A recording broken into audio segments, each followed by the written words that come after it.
আসসালামু আলাইকুম। কেমন আছেন সকলে? আশা করি সকলেই ভালো আছেন। তো আজকে আমরা দেখাবো 1xBet অ্যাকাউন্ট কীভাবে ভেরিফাই করবেন।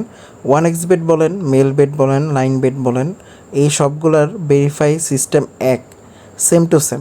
তো আপনি যখন 1xBet-এ ভেরিফাই করবেন, সেম সিস্টেমে আপনি লাইনবেট বলেন আর মেলবেট বলেন, সবগুলো একই সিস্টেমে ভেরিফাই করতে পারবেন। তো আমি এক নজরে দেখিয়ে দিচ্ছি ভেরিফাইটা কীভাবে করবেন।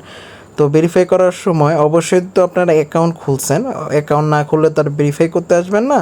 সেহেতু এখানে যেই অ্যাকাউন্টটা লগ ইন করার পরে মেনু অপশনটা আছে, এটার উপরে ক্লিক করবেন।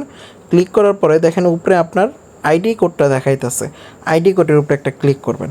ক্লিক করার পরে দেখেন এখানে ইন্টার ডিটেলস নামে অপশন আছে। ইন্টার ডিটেলসের অপশনে ক্লিক করার পর আপনারা এখানে দেখেন ফর্ম আসছে, এই ফর্মটা আপনাদের পূরণ করতে হবে। তো এই ফর্মটা কিভাবে করবেন আমি আপনাদের বোঝানোর ক্ষেত্রে একটি ফেক এনআইডি কার্ডের মাধ্যমে আপনাদের বোঝাবো। তো এই ফেক এনআইডি কার্ডে যেখানে মার্ক করা থাকবে, আপনার এনআইডি কার্ডের যে ডিটেলসটা থাকবে মার্কের অপশনে, সেই ডিটেলসটা এই ফর্মগুলোতে বসিয়ে যাবেন। তো দেখেন এখন যেখানে মার্ক করা আছে সেইটা হলো আপনার ফার্স্ট নেম এবং কি সার নেম। তো আপনার নামটা যদি 2 খণ্ডের হয় অথবা 3 খণ্ডের হয়, যত খণ্ডেরই হোক, আপনি প্রথমে এই ফার্স্ট নেমের জায়গায় আপনার এই 2 খণ্ডের 3 খণ্ডের হলে আপনার পুরো নামটা এখানে লিখবেন। লেখার পরে লাস্টে যে খণ্ডটা থাকবে সেই খণ্ডটা নিচে নামাইয়া দিবেন। ওকে, সারনেমের এখানে দিয়ে দিবেন। দেন এখন দেখেন যে ডেট অফ বার্থটা আমি এনআইডি কার্ডে মার্ক করে রেখেছি, এইটা আপনার যেই ডেট অফ বার্থটা আছে সেটা এখানে বসায় দিবেন। তো এখানে বসানোর ক্ষেত্রে কী করবেন, আপনারা এইখান থেকে যখন নাকি ডেট অফ বার্থের উপরে ক্লিক করবেন, তারপর এখানে 2006 আছে, এই 6-এর উপরে ক্লিক করলে আপনাদের এইটা চলে আসবে। এখান থেকে আপনাদের মন মতো আপনাদের এনআইডি কার্ডের যেই বয়সটা দেওয়া আছে সেটা সিলেক্ট করবেন। সাপোজ দেন 2004 দেওয়া আছে, দেন আপনি এইখান থেকে মান্থ চেঞ্জ করতে পারবেন। চেঞ্জ করে তারপর আপনাদের যে তারিখটা আছে, জন্ম তারিখ, সেটা বসিয়ে দেবেন। তারপরে দেখেন প্লেস অফ বার্থ, এখন যেই এনআইডি কার্ডে যেই অপশনটা মার্ক করা আছে, যেই জায়গাটা মার্ক করছে, এইখানে যেই আপনার ওইখানে ঢাকা থাকতে পারে, খুলনা থাকতে পারে, বরিশাল থাকতে পারে, সেটা বসায় দেবেন। হ্যাঁ, বসায় দেওয়ানোর পরে এখানে দেখেন রিজন হলো আপনার যে ঢাকা হতে পারে, চট্টগ্রাম হতে পারে, বরিশাল হতে পারে, সিলেট হতে পারে। তো আপনারটা আপনি বসিয়ে দিবেন। সিটি আপনার যেটা দেওয়া আছে ওইটা বসাবেন। এবং কি এটা মেন একটা বিষয়, রেসিডেন্ট অ্যাড্রেস এইখানে আপনি বসাবেন। আপনার এনআইডি কার্ডের পিছনের সাইডে এখন যে জায়গাটা মার্ক করে দিয়েছে, এইখানে আপনার যে ডিটেলসটা আছে এই সেম ডিটেলসটা আপনারা এখানে বসায় দেবেন।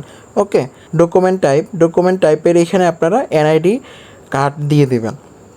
ওকে, এইটা দেওয়ার কোনো প্রয়োজন নেই। এখানে আপনার এনআইডি কার্ডের যে নাম্বারটা এই যে মার্ক করে দেওয়া আছে, এই নাম্বারটা আপনার এনআইডি কার্ডের যে নাম্বারটা দেওয়া আছে সেম নাম্বারটা এখানে বসায় দিবেন এই অপশনটাতে। আর এখানে দেখেন এই যে এখন যে মার্ক করে দিলাম, এই যে ডেটটা আছে এই সেম ডেটটাই আপনারা এইখানে বসিয়ে দিবেন। ওই যে আগে যেইভাবে দেখালাম আপনার বার্থ অফ ডেটটা যেভাবে বসাবেন, সেম সিস্টেমে এখানে এটা বসায় দেবেন। আর এইখানে লিখবেন হলো বাংলাদেশ গভর্নমেন্ট। ওকে, বাংলাদেশ গভর্নমেন্ট লিখে বাদবাকি সবগুলো চেক দিবেন আপনার এনআইডি কার্ডের সাথে ঠিক আছে নাকি। দেন এই টিক মার্কের উপরে একটা ক্লিক করে দেবেন। টিক মার্কের উপরে ক্লিক করে দিলে আপনার এখানে সব ডিটেলসগুলো বসে যাবে।